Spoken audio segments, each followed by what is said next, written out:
Too. Does it feel like everyone around you is sick right now? You're probably right. We are in the thick of the winter season, which explains all of the surge of the kinds of respiratory illnesses. Boy, you're right about that. And last half hour, Carmen, you were telling us about the rise in cases of the flu, COVID, RSV, but now you're talking about an increase in a different infection now. We want to hear more. Right, we want to talk about some not so good news. We all just wrapped up our holidays, and it really does seem like everyone is under the weather. Well, Dr. Frank Esper of Cleveland Clinic tells me that this season they're seeing a significant rise in strep, actually. Dr. Esper tells me that the CDC and World Health Organization says strep has been extremely aggressive. Strep is dangerous and can lead to a really bad invasive disease if it goes untreated. In fact, it's much more aggressive because strep is a bacteria.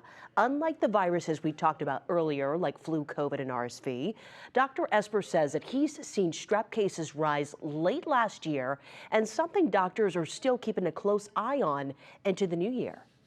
Strep is a bacteria. Strep is much more bigger. It's much more dangerous than a lot of these viruses, pound for pound. And so when we see someone with strep, they need antibiotics. When you see someone with RSV, there's no antibiotics. We don't give antibiotics to viruses. But for strep, you definitely need antibiotics because that can be very dangerous. And yes, it has been more dangerous this year than in previous. Oh,